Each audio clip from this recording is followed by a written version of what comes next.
Doctor Hiralal अलावा। बहुत बहुत धन्यवाद आदरणीय सभापति महोदया। आज राज्यपाल के अभिभाषण पर कृतज्ञता व्यक्त करने के लिए अपनी बात रख रहा हूँ। राज्यपाल के अभिभाषण में हमने पूरे पन्ने पलटाए और अभिभाषण के माध्यम से उम्मीद थी कि इस प्रदेश के अंतिम पायदान में खड़े लोगों को उनको सुरक्षा और उनको संरक्षण मिलेगा, उनके अधिकारों की बात की जाएगी। ऐसे हमारे माननीय महामहिम राज्यपाल महोदय हमारे प्रदेश के 2 करोड़ आदिवासियों के संवैधानिक संरक्षक भी है, लेकिन आदिवासियों को अधिकार देने की बात का जिक्र अगर हम इस अभिभाषण में करते हैं तो न तो 5वीं अनुसूची का जिक्र है, न पैसा का जिक्र है, न वन अधिकार कानून का जिक्र है। तो ये कहीं न कहीं प्रदेश के 2 करोड़ आदिवासियों के साथ धोखा है। विकसित भारत के नाम पर, समृद्ध मध्य प्रदेश के नाम पर, विकसित मध्य प्रदेश के नाम पर आज विभिन्न परियोजनाओं के नाम पर, वन संरक्षण, वन्यजीव अभयारण्य के नाम पर हमारे आदिवासी गांवों को विस्थापित करने का कहीं न कहीं षड्यंत्र किया जा रहा है। हाल ही में जो हमारे पश्चिमी मध्य प्रदेश का जो बड़वानी, खरगोन, धार जिले का बड़ा जो एरिया है कि यवलमाल वाइल्ड लाइफ प्रोजेक्ट सेंचुरी के नाम पे कम से कम 100 आदिवासी गांवों को विस्थापित करने का कहीं न कहीं षड्यंत्र चल रहा है। आज सरकार आदिवासियों को बसाने के लिए, उनको अधिकारों की रक्षा करने के लिए कहीं न कहीं पूरी तरह नाकामयाब है और सेंचुरियों के नाम पर हमारे आदिवासी भाइयों को जंगलों से उजाड़ने का काम कर रही है। जो 200 सालों के अंग्रेजों शासनकाल में अंग्रेजों ने अत्याचार नहीं किया इन आदिवासियों के ऊपर, आज इस देश की सरकारें कर रही है। आज हम पूरे देश में, प्रदेश में सरकारी इस बात का ढिंढोरा पीटती है कि हम बेटी बचा रहे हैं, नारा दिया कि बेटी बचाओ बेटी पढ़ाओ, लेकिन जो आंकड़े हैं केंद्र सरकार ने जारी किए थे कि 2019 से लेके 2024 तक, 2019 से 2021 तक लगभग 3 लाख लड़कियां और महिलाएं गायब हुई है। जनवरी 2024 से जून 2025 तक 83,129 लड़कियां गायब हुई है। हर दिन 23 लड़कियां गायब हो जा रही है। माननीय सभापति महोदय, एक गंभीर चिंता का विषय है कि क्या यह सदन, क्या यह लोकतंत्र बेटियों को सुरक्षित करने में पूरी तरह नाकामयाब है? क्या यह भारतीय जनता पार्टी की सरकार सिर्फ नारा देने वाली सरकार है, बेटियों को सुरक्षा नहीं दे पा रही है? आज बेटियों की सुरक्षा पे सवाल खड़ा हो रहा है। अमेरिका में एप्स्टीन फाइल जारी हुई है और पूरे विश्व में तहलका मचा हुआ कि किस प्रकार वहाँ के शैतानों ने बेटियों के साथ बर्बरता बरती। आपके माध्यम से मैं बताना चाहता हूँ कि एप्स्टीन फाइल में बड़े बड़े उद्योगपति, बड़े बड़े राजनेता और बड़े बड़े धनाढ्य लोग थे और उन्होंने बर्बरता की हदें इस कदर पार करी। माननीय सभापति महोदय, बेटियों के साथ बलात्कार करते, बेटियों को मारते, उनका खून पीते और जवान बने रहने के लिए एडोनोक्रोम बनाते थे वो लोग। तो क्या ये मध्य प्रदेश में, जो देश में सबसे ज़्यादा बेटियां गायब हो रही है, इनके साथ भी कोई एप्स्टीन जैसे दरिंदे हमारे प्रदेश में बैठे हुए हैं? इसकी जांच होनी चाहिए कि ये बेटियां कहाँ गई है। आज मध्य प्रदेश में बेटियां सुरक्षित नहीं है, यह हमारे लिए शर्म का विषय है। आज मध्य प्रदेश में कुपोषण के आंकड़े बेहद चिंताजनक है। हाल ही में जो आंकड़े जारी हुए हैं, सरकार ने किए हैं कि जिसके अनुसार श्योपुर, खंडवा और शिवपुरी में नाटेपन के मामले में श्योपुर में 52% बच्चे नाटे पाए गए हैं। दमोह, धार और खरगोन में दुबलेपन के मामले में सबसे ज़्यादा बच्चे पाए गए। सरकार योजना तो बना रही है कुपोषण दूर करने के लिए, लेकिन ये बोनापन, ये नाटापन, ये पतलापन क्या विकसित भारत 2047 का सपना पूरा करने में सहायक है? सरकार को अपनी योजनाओं के बारे में समीक्षा करनी चाहिए। सरकार योजनाओं के लिए जो हजारों करोड़ रुपए खर्च कर रहा है, उस पर समीक्षा होनी चाहिए। अगर वो योजनाएं सफल कारगर नहीं हो पा रही तो उनको बदल के नई योजनाएं शुरू करनी चाहिए।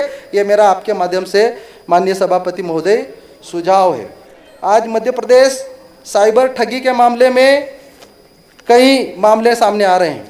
2025 में ही मात्र 26,099 लोग ऑनलाइन साइबर ठगी के शिकार हुए हैं।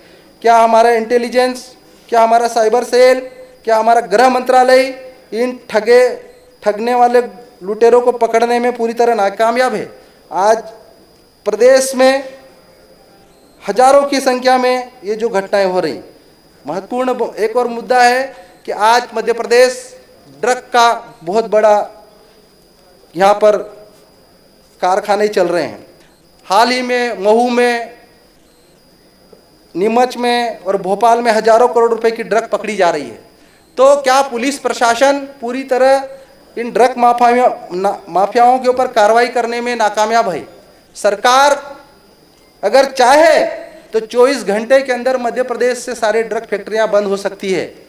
पिछले दिनों जब हमारे इंदौर में ड्रग और शराब को लेकर हमारे माननीय मंत्री जी के समक्ष महिलाएं गए और माननीय मंत्री जी ने निर्देश दिया कि ड्रग माफियाओं के ऊपर कार्रवाई की जाए। 24 घंटे के अंदर सारे ड्रग माफियाओं को पकड़ा गया। तो क्या ऐसी कार्रवाई पूरे मध्य प्रदेश में सरकार नहीं कर सकती है? लेकिन सरकार का कहीं न कहीं, प्रशासन का कहीं न कहीं ड्रग माफियाओं के ऊपर संरक्षण है और इसीलिए पूरी तरह कार्रवाई नहीं हो रही है। आज मध्य प्रदेश में हम उच्च शिक्षा विभाग की बात करते हैं।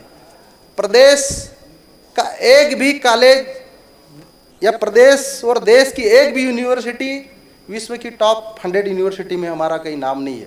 प्रदेश में जो उच्च शिक्षा विभाग है जिसके अंतर्गत 569 कॉलेज संचालित है, कुल 12,389 पद स्वीकृत है, उसमें केवल 5,566 पद ही भरे हुए। कॉलेजों में, ज़्यादातर कॉलेजों में अतिथि विद्वानों के भरोसे कॉलेज चल रहे हैं या फिर कई जगह कॉलेज में प्राचार्य नहीं है। ये भी एक गंभीर मुद्दा है, क्योंकि विकसित मध्य प्रदेश बनाना है तो हमारी शिक्षा व्यवस्था हमें अच्छी करनी होगी। शिक्षा व्यवस्था बेहतर बनाने के लिए पारदर्शी नियम और नियमित भर्ती सरकार को करनी चाहिए। स्वास्थ्य के मामले में हमारे कई 5-7 मिनट हो गए हैं। आदरणीय सभापति महोदय, आपका संरक्षण चाहिए, क्योंकि आपके माध्यम से कई गंभीर मुद्दों को मैं लाना चाह रहा हूँ। लंबी सूची स्वास्थ्य है, के मामले में सभी को समय सीमा में पूरा करना है। स्वास्थ्य के मामले में अभी हमारे कई सरकार पक्ष के विधायक साथियों ने कहा कि हमने नए मेडिकल कॉलेज खोले, 19 शासकीय मेडिकल कॉलेज हो गए हैं और तमाम तरह की पीजी की सीटें बढ़ा। लेकिन सवाल अभी भी जो WHO के मानक है जो कहता है कि 1000 जनसंख्या पे एक डॉक्टर होना चाहिए और 1000 जनसंख्या पे 5 बेड होना चाहिए। मध्य प्रदेश की स्थिति अगर देखें तो 14,800 जनसंख्या पे एक डॉक्टर है और 1000 जनसंख्या पे 0.65% बेड अवेलेबल है। कहीं न कहीं ये जो स्वास्थ्य सेवाएं हैं, आज मध्य प्रदेश जो आंकड़े हैं, मध्य प्रदेश की स्वास्थ्य सेवाओं की पोल खोल रहा है। इंदौर में भागीरथपुरा कांड में अब तक 35 लोगों की मृत्यु हुई, लेकिन सरकार मृत्यु के कारणों की स्पष्ट जानकारी आज दिनांक तक नहीं दे पाई है। क्या यहाँ की लैबें काम नहीं कर रही है? हजारों करोड़ों रुपए की मशीनें सारी बंद पड़ी हुई है। तो सरकार कहीं न कहीं असल कारणों को खोजने की बजाय कहीं न कहीं अपनी जवाबदेही से दूर भागने का काम कर रही है। मैं आपके माध्यम से एक महत्वपूर्ण मुद्दा है सभापति महोदय, ठीक है, आखिरी बात कह दें। 2-3 मुद्दे और मैं आपके नॉलेज में लाना चाह रहा हूँ। हमारे आदिवासी इलाकों में बिजली बिल का एक गंभीर मुद्दा है माननीय अध्यक्ष महोदय, कि जब से ये स्मार्ट मीटर लग रहे हैं 3 से 4 गुना जिनके बिल 200-300 आते थे, आज 2000 से 3000 बिजली बिल आ रहे हैं। और इस पे इन जो मीटर्स लग रहे हैं इनकी जांच होनी चाहिए। साथ ही गंभीर मुद्दा है कि हमारे आदिवासी इलाकों में पेशा कानून को इम्प्लीमेंट करने के लिए मोबाइलाइजर्स की नियुक्ति हुई थी। सरकार ने वादा किया था कि 4000 से 8000 रुपये बढ़ाएंगे, लेकिन उन मोबाइलाइजर्स को अभी भी 4000 रुपये भी पिछले 6-8 महीने से नहीं दे पा रही सरकार। तो ये गंभीर सवाल है कि सरकार आदिवासी इलाकों में पेशा को इम्प्लीमेंट करने के लिए जिन लोगों को नियुक्त करी है उनका सरकार उनको सैलरी तनख्वाह क्यों नहीं दे रही है। जन सेवा मित्र लंबे समय से संघर्ष कर रहे हैं और कई बार आंदोलनरत रहे हैं। सरकार ने चुनाव में उनका इस्तेमाल किया। इस्तेमाल करने के लिए आज 9,300 मोबाइलाइजर्स को निकाल के भेज दिया। एक आखिरी बिंदु मुद्दा आदरणीय सभापति महोदय, अभी मध्य प्रदेश के मेडिकल कॉलेजों में अक्सर जो पिछले 4-5 सालों से मैं देख पा रहा हूँ सभापति महोदय कि आदिवासी बेटियां सुरक्षित नहीं है। हाल ही में गांधी मेडिकल कॉलेज में अलीराजपुर की एक बेटी जो फर्स्ट ईयर की छात्रा थी, रोशनी कलेश, उसकी संदिग्ध मौत पाई गई है। आज दिनांक तक प्रशासन, मेडिकल प्रशासन और सरकार उसके मौत के कारणों की स्पष्ट जांच नहीं दे पाई। पिछले दिनों मेरे मनावर विधानसभा की बेटी सागर मेडिकल कॉलेज में डेथ हुई है। तो ये आदिवासी बेटियां मेडिकल कॉलेजों में न सुरक्षित है, न बेटे सुरक्षित है। ये सब गंभीर विषय है। माननीय सभापति महोदय, आपके माध्यम से मैं मांग करता हूँ कि प्रदेश में बेटियों को न्याय मिलना चाहिए, ऐसे सख्त कानून बने। आपने मुझे बोलने का अवसर दिया, बहुत बहुत धन्यवाद। धन्यवाद आपको।